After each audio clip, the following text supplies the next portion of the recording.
Hello, everybody. I am Jacob Heilbrunn, the editor of The National Interest, and I'm delighted to welcome you to this event today on behalf of both The National Interest and the Center for the National Interest, featuring a major foreign policy speech by Donald Trump today.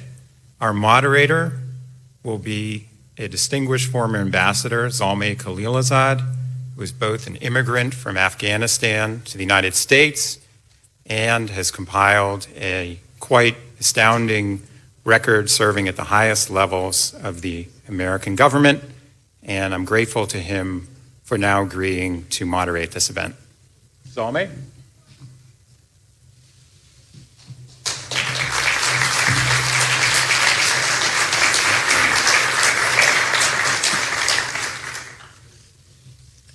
Thank you very much, Jacob. In my recently published memoir, The Envoy, I tell the story of coming from Afghanistan to the United States legally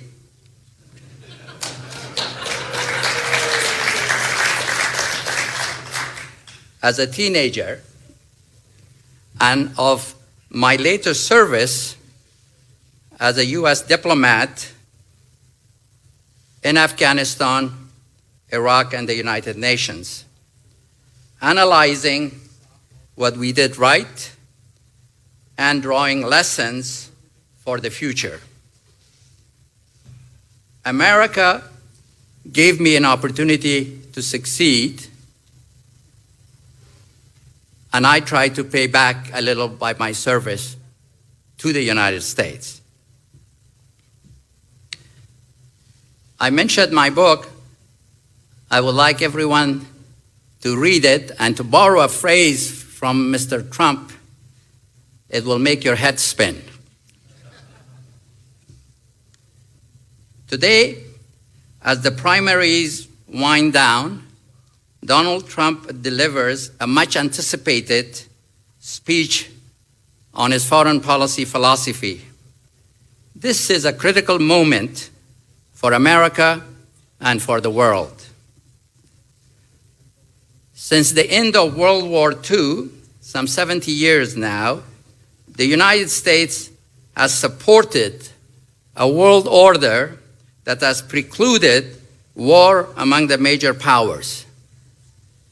We have prevented hostile hegemons from dominating critical regions, Asia, Europe, and the Middle East. We did so by maintaining a favorable balance of power, by creating, expanding, and sustaining strong alliances, and by seeking areas of cooperation and reconciliation with rivals. But while war among major powers have been precluded, we have been embroiled in several costly and protracted conflicts. And the world has become more complex, unstable, and dangerous, one in which rival powers are more aggressive, hostile regimes are pursuing weapons of mass destruction, including nuclear weapons, long-range missiles, and cyber capabilities. And the threat of terrorism and extremism is acute.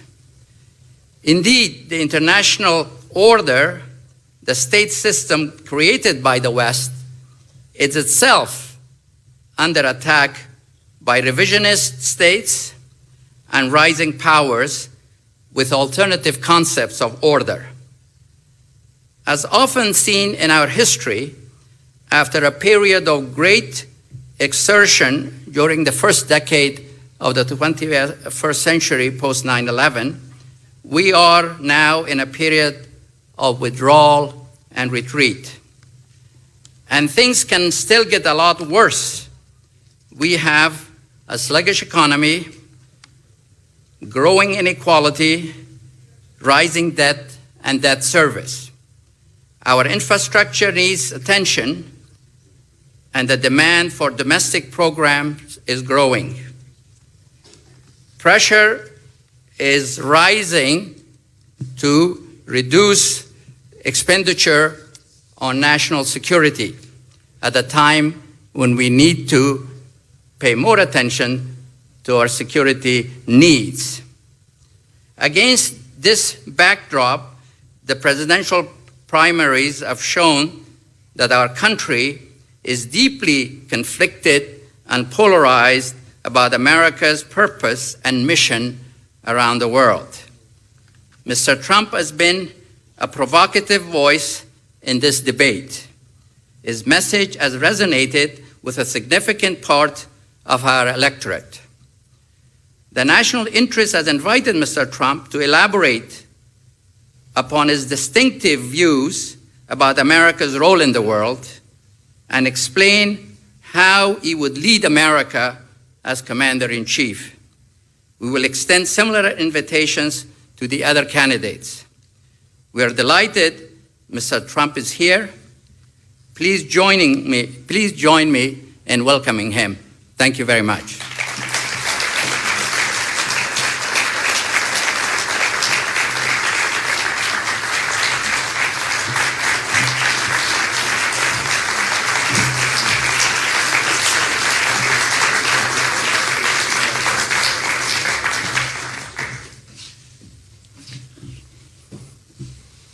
Thank you for the opportunity to speak to you, and thank you to the Center for National Interest for honoring me with this invitation. It truly is a great honor. I'd like to talk today about how to develop a new foreign policy direction for our country, one that replaces randomness with purpose, ideology with strategy, and chaos with peace. It's time to shake the rust off America's foreign policy. It's time to invite new voices and new visions into the fold, something we have to do. The direction I will outline today will also return us to a timeless principle. My foreign policy will always put the interests of the American people and American security above all else. Has to be first. Has to be. That will be the foundation of every single decision that I will make. America,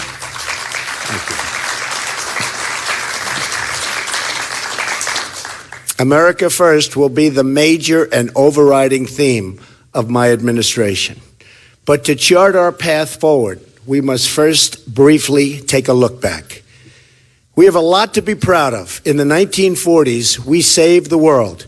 The greatest generation beat back the Nazis and Japanese imperialists.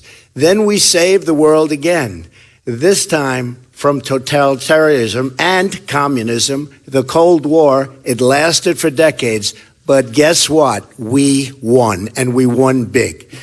Democrats and Republicans working together got Mr. Gorbachev to heed the words of President Reagan, our great president, when he said, "Tear down this wall."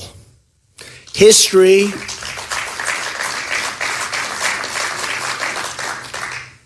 will not forget what he did. Very special man and president. Unfortunately, after the Cold War, our foreign policy veered badly off course.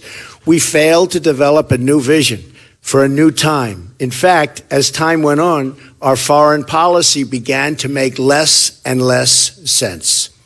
Logic was replaced with foolishness and arrogance, which led to one foreign policy disaster after another. They just kept coming and coming. We went from mistakes in Iraq to Egypt to Libya to President Obama's line in the sand in Syria. Each of these actions have helped to throw the region into chaos and gave ISIS the space it needs to grow and prosper. Very bad. It all began with the dangerous idea that we could make Western democracies out of countries that had no experience or interest in becoming a Western democracy. We tore up what institutions they had, and then were surprised at what we unleashed. Civil war, religious fanaticism, thousands of Americans and just killed, lives wasted, horribly wasted. Many trillions of dollars were lost as a result. The vacuum was created that ISIS would fill. Iran, too, would rush in and fill that void, much to their really unjust enrichment. They have benefited so much, so sadly for us. Our foreign policy is a complete and total disaster. No vision, no purpose, no direction, no strategy. Today, I want to identify 5 main weaknesses in our foreign policy. First, our resources are totally overextended. President Obama has weakened our military by weakening our economy.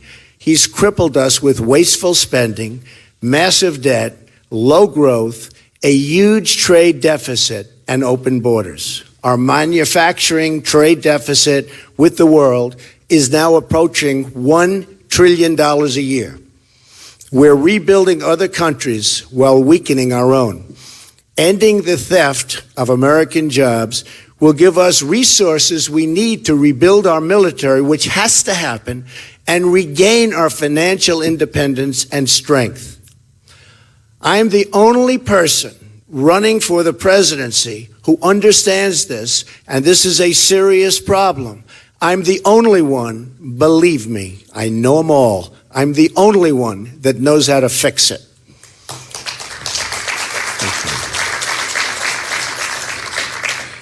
Secondly, our allies are not paying their fair share, and I've been talking about this recently a lot.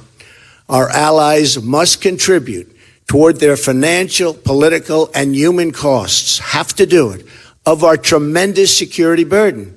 But many of them are simply not doing so.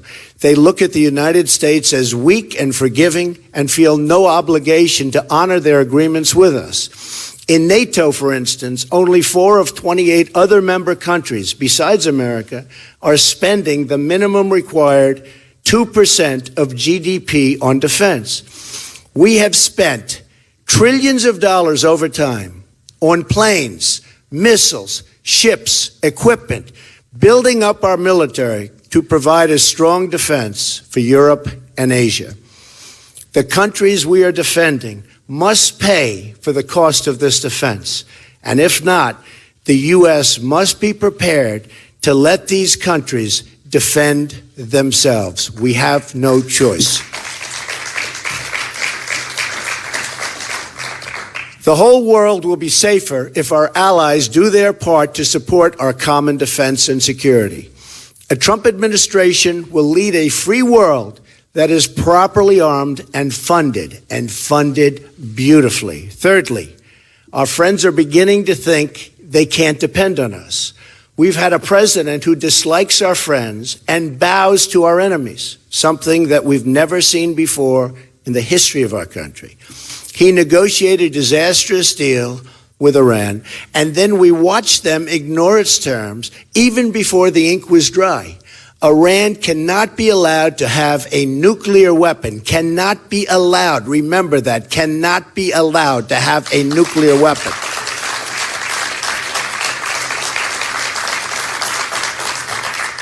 And under a Trump administration, will never, ever be allowed to have that nuclear weapon.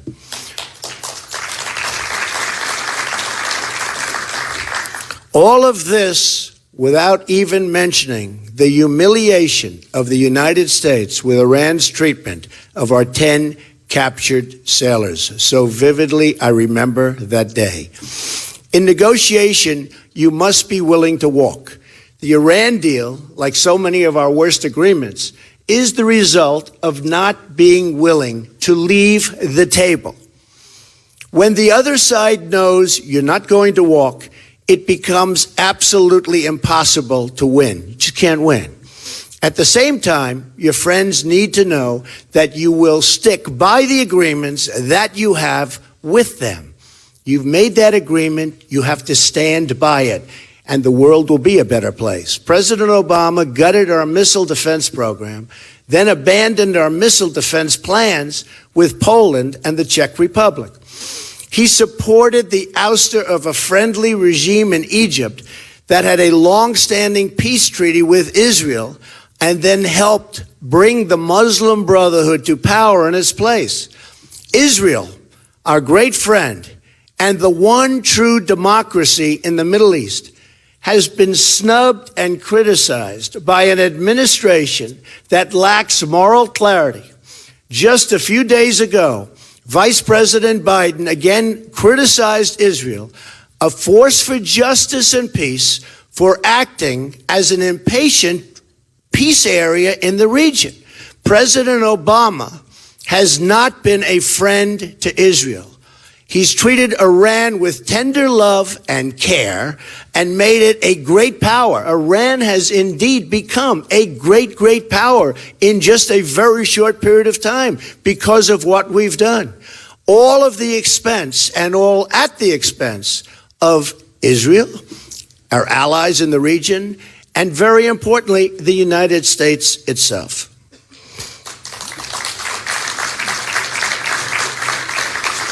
We picked fights with our oldest friends, and now they're starting to look elsewhere for help.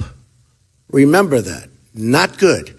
Fourth, our rivals no longer respect us. In fact, they're just as confused as our allies. But an even bigger problem is that they don't take us seriously anymore. Truth is, they don't respect us.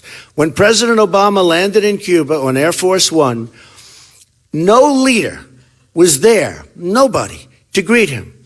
Perhaps an incident without precedent in the long and prestigious history of Air Force One. Then amazingly, the same thing happened in Saudi Arabia.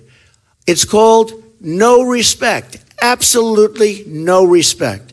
Do you remember when the president made a long and expensive trip to Copenhagen, Denmark, to get the Olympics for our country? And after this unprecedented effort, it was announced that the United States came in fourth place. The President of the United States making this trip, unprecedented, comes in fourth place. He should have known the result before making such an embarrassing commitment. We were laughed at all over the world, as we have been many, many times. The list of humiliations go on and on and on. President Obama watches helplessly as North Korea increases its aggression and expands further and further with its nuclear reach. Our president has allowed China to continue its economic assault on American jobs and wealth, refusing to enforce trade deals and apply leverage on China necessarily to rein in North Korea. We have the leverage, we have the power over China, economic power, and people don't understand it. And with that economic power, we can rein in and we can get them to do what they have to do with North Korea, which is totally out of control. He has even allowed China to steal government secrets with cyber attacks and engage in industrial espionage against the United States and its companies. We've let our rivals and challengers think they can get away with anything, and they do. They do. At will, it always happens.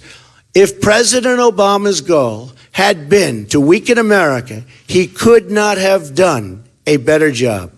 Finally, America no longer has a clear understanding of our foreign policy goals. Since the end of the Cold War and the breakup of the Soviet Union, we've lacked a coherent foreign policy. One day we're bombing Libya and getting rid of a dictator to foster democracy for civilians. The next day, we're watching the same civilians suffer while that country falls and absolutely falls apart. Lives lost, massive monies lost. The world is a different place. We're a humanitarian nation, but the legacy of the Obama-Clinton interventions will be weakness, confusion, and disarray. A mess. We've made the Middle East more unstable and chaotic than ever before. We left Christians subject to intense persecution and even genocide. We have done nothing to help the Christians, nothing.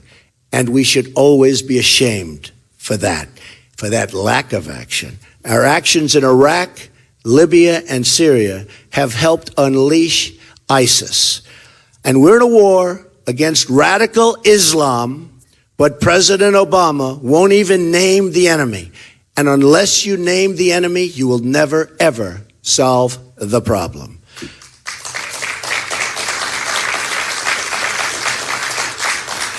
Hillary Clinton also refuses to say the words radical Islam, even as she pushes for a massive increase in refugees coming into our country.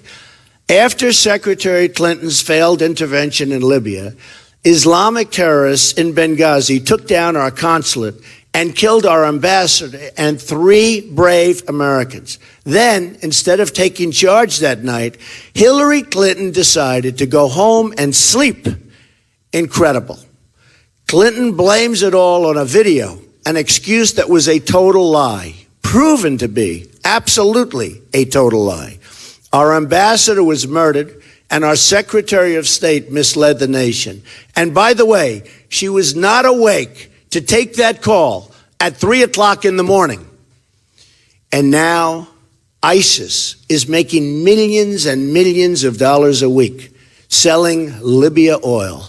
And you know what? We don't blockade, we don't bomb, we don't do anything about it. It's almost as if our country doesn't even know what's happening, which could be a fact and could be true. This will all change when I become president. To our friends and allies, I say America is going to be strong again. America is going to be reliable again. It's going to be a great and reliable ally again. It's going to be a friend again. We're going to finally have a coherent foreign policy based upon American interests and the shared interests of our allies.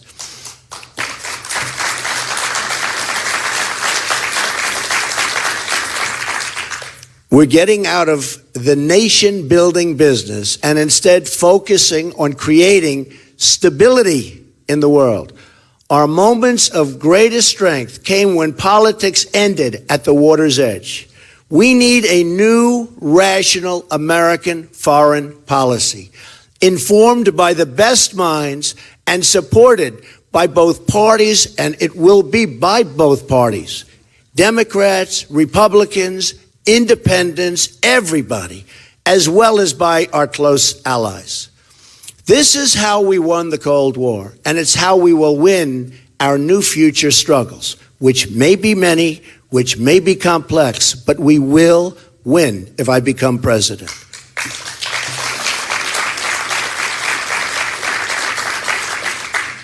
First, we need a long-term plan to halt the spread and reach of radical Islam.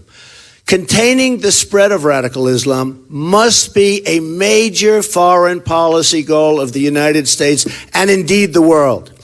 Events may require the use of military force, but it's also a philosophical struggle, like our long struggle in the Cold War. In this, we're going to be working very closely with our allies in the Muslim world, all of which are at risk from radical Islamic violence, attacks, and everything else. It is a dangerous world, more dangerous now than it has ever been. We should work, thank you. We should work together with any nation in the region that is threatened by the rise of radical Islam. But this has to be a two-way street. They must also be good to us. Remember that. They have to be good to us. No longer one way. It's now two-way. And remember, us and all we are doing, they have to appreciate what we've done to them. We're going to help, but they have to appreciate what we've done for them. The struggle against radical Islam also takes place in our homeland. There are scores of recent migrants inside our borders charged with terrorism. For every case known to the public, there are dozens and dozens more. We must stop importing extremism through senseless immigration policies. We have no idea where these people are coming from. There's no documentation. There's no paperwork. There's nothing. We have to be smart. We have to be vigilant. A pause for reassessment will help us to prevent the next San Bernardino, or, frankly, much worse. All you have to do is look at the World Trade Center and September 11th. One of the great catastrophes, in my opinion, the single greatest military catastrophe in the history of our country. Worse than Pearl Harbor, because you take a look at what's happened, and citizens were attacked as opposed to the military being attacked. One of the true great catastrophes. And then there's ISIS. I have a simple message for them. Their days are numbered. I won't tell them where, and I won't tell them how. We must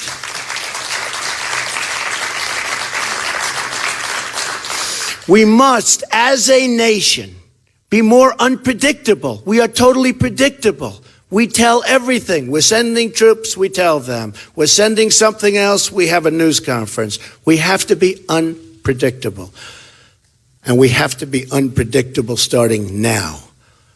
But they're going to be gone. ISIS will be gone if I'm elected president, and they'll be gone quickly. They will be gone very, very quickly.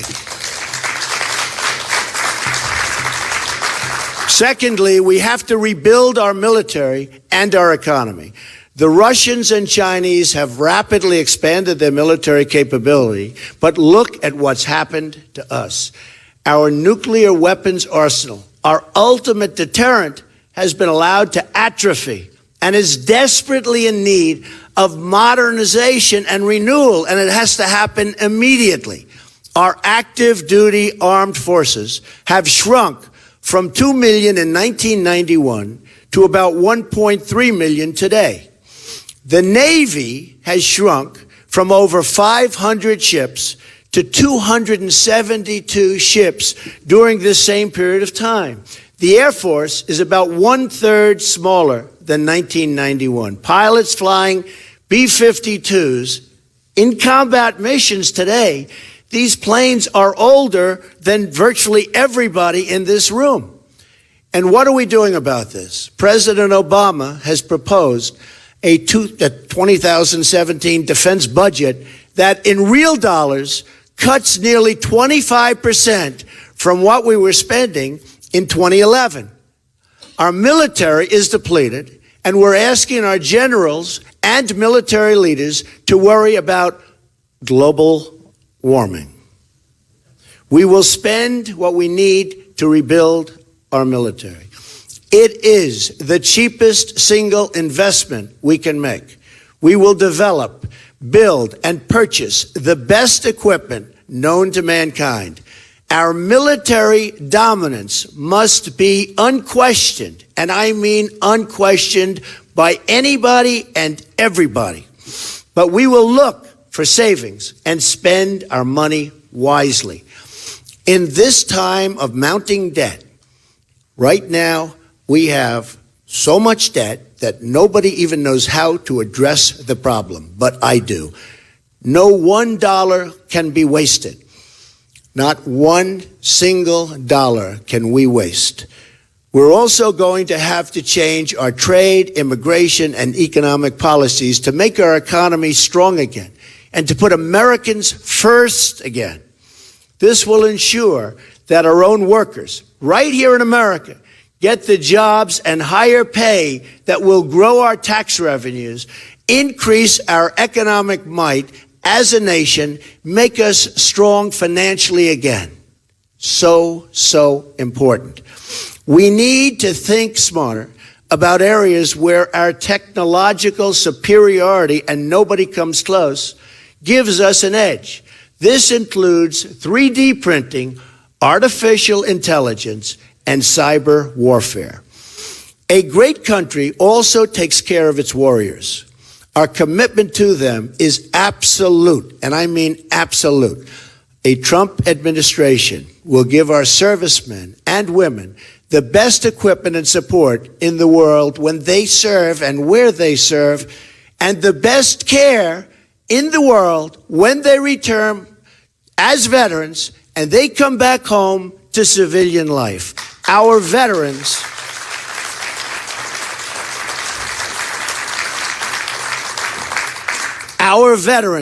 have not been treated fairly or justly. These are our great people, and we must treat them fairly.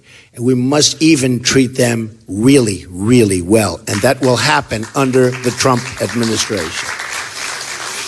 Finally, we must develop a foreign policy based on American interests. Businesses do not succeed when they lose sight of their core interests, and neither do countries. Look at what happened in the 1990s. Our embassies in Kenya and Tanzania, and this was a horrible period of time for us, were attacked, and 17 brave sailors were killed on the USS Cole. And what did we do? It seemed we put more effort into adding China into the World Trade Organization, which has been a total disaster for the United States. Frankly, we spent more time on that than we did in stopping Al-Qaeda. We even had an opportunity to take out Osama bin Laden, and we didn't do it. And then we got hit at the World Trade Center and the Pentagon, again, the worst attack on our country in its history. Our foreign policy goals must be based on America's core national security interests. And the following will be my priorities.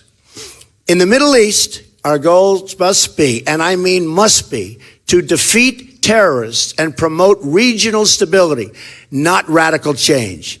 We need to be clear-sighted about the groups that will never be anything other than enemies.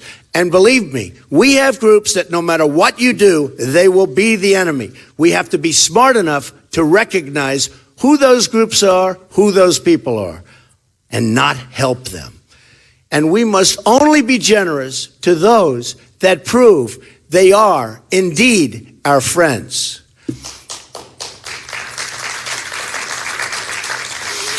We desire to live peacefully and in friendship with Russia and China. We have serious differences with these two nations and must regard them with open eyes. But we are not bound to be adversaries. We should seek common ground based on shared interests. Russia, for instance, has also seen the horror of Islamic terrorism. I believe an easing of tensions and improved relations with Russia from a position of strength only is possible, absolutely possible. Common sense says this cycle, this horrible cycle of hostility must end and ideally will end soon. Good for both countries. Some say the Russians won't be reasonable. I intend to find out. If we can't make a deal under my administration, a deal that's great, not good, great for America, but also good for Russia, then we will quickly walk from the table. It's as simple as that. We're going to find out. Fixing our relations with China is another important step in really toward creating a even more prosperous period of time. China respects strength, and by letting them take advantage of us economically, which they are doing like never before, we have lost all of their respect. We have a massive trade deficit with China, a deficit that we have to find a way quickly, and I mean quickly, to balance. A strong and smart America is an America that will find a better friend in China, better than we have right now. Look at what China is doing in the South China Sea. They're not supposed to be doing it. No respect for this country or this president. We can both benefit or we can both go our separate ways. If need be, that's what's going to have to happen. After I'm elected president, I will also call for a summit with our NATO allies and a separate summit with our Asian allies. In these summits, we will not only discuss a rebalancing of financial commitments, but take a fresh look at how we can adopt new strategies for tackling our common challenges. For instance, we will discuss how we can upgrade NATO's outdated mission and structure grown out of the Cold War to confront our shared challenges, including migration and Islamic terrorism.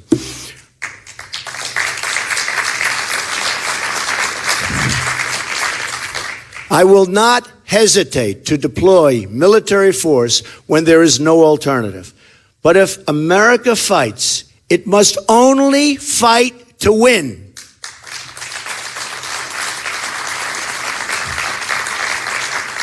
I will never send our finest into battle unless necessary, and I mean absolutely necessary, and will only do so if we have a plan for victory with a capital V. Our goal is peace and prosperity, not war and destruction. The best way to achieve those goals is through a disciplined, deliberate, and consistent foreign policy. With President Obama and Secretary Clinton, we've had the exact opposite: a reckless, rudderless, and aimless foreign policy, one that has blazed a path of destruction in its wake. After losing thousands of lives and spending trillions of dollars, we are in far worse shape in the Middle East than ever before. I challenge anyone to explain the strategic foreign policy vision of Obama-Clinton. It has been a complete and total disaster. I will also be prepared to deploy America's economic resources. Financial leverage and sanctions can be very, very persuasive, but we need to use them selectively and with total determination. Our power will be used if others do not play by the rules. In other words, if they do not treat us fairly. Our friends and enemies must know that if I draw a line in the sand, I will enforce that line in the sand. Believe me.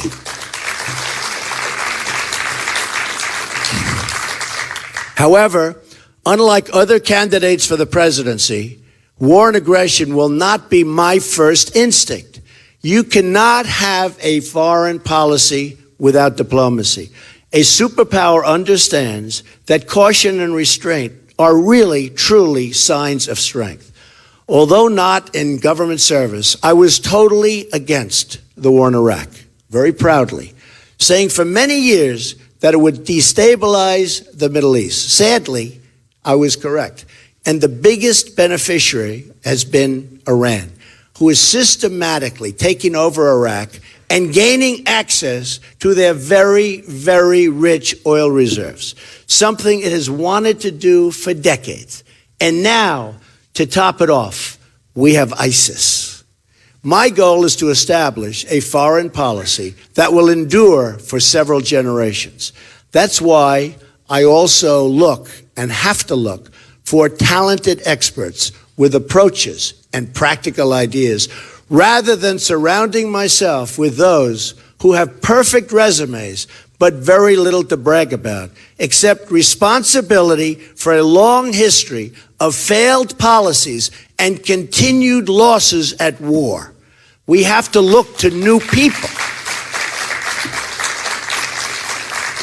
We have to look to new people because many of the old people, frankly, don't know what they're doing, even though they may look awfully good writing in the New York Times or being watched on television. Finally, I will work with our allies to reinvigorate Western values and institutions. Instead of trying to spread universal values that not everybody shares or wants, we should understand that strengthening and promoting Western civilization and its accomplishments will do more to inspire positive reforms around the world than military interventions.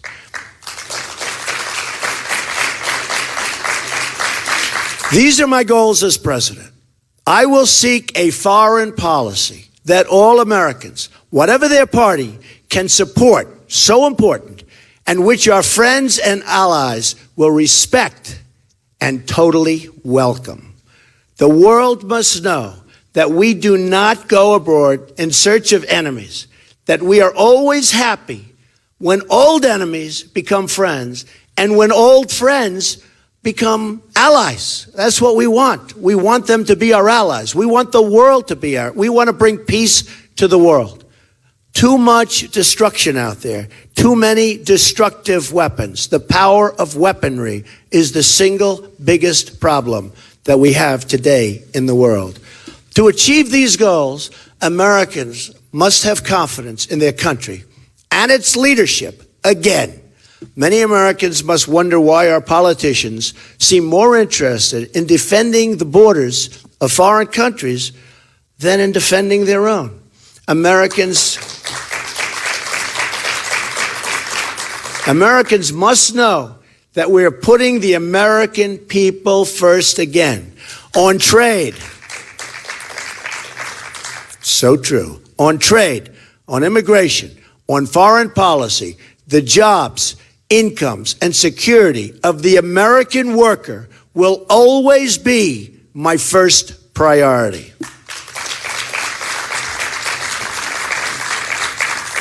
No country has ever prospered that failed to put its own interests first. Both our friends and our enemies put their countries above ours. And we, while being fair to them, must start doing the same. We will no longer surrender this country or its people to the false song of globalism. The nation state remains the true foundation for happiness and harmony. I am skeptical of international unions that tie us up and bring America down, and will never enter. And under my administration, we will never enter America into any agreement that reduces our ability to control our own affairs. NAFTA, as an example, has been a total disaster for the United States and has emptied our states, literally emptied our states of our manufacturing and our jobs. And I've just gotten to see it. I've toured Pennsylvania. I've toured New York. I've toured so many of the states. They have been cleaned out. Their manufacturing is gone. Never again. Only the verse, and I have to say this strongly, never again. Only the reverse will happen. We will keep our jobs and bring in new ones. There will be consequences for the companies that leave the United States only to exploit it later. They fire the people, they take advantage of the United States, there will be consequences for those companies. Never again. Under a Trump administration, no American citizen will ever again feel that their needs come second to the citizens of a foreign country.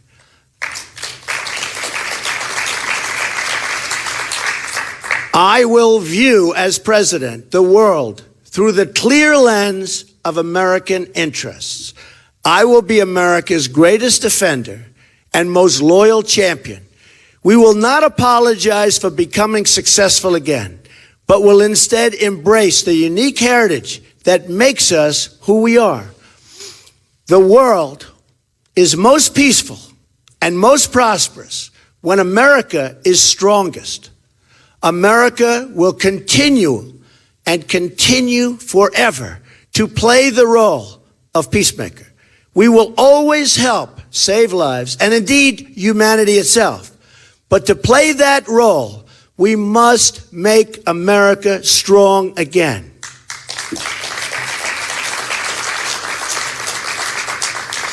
And always, always, always, we must make, and we have to look at it from every angle, and we have no choice.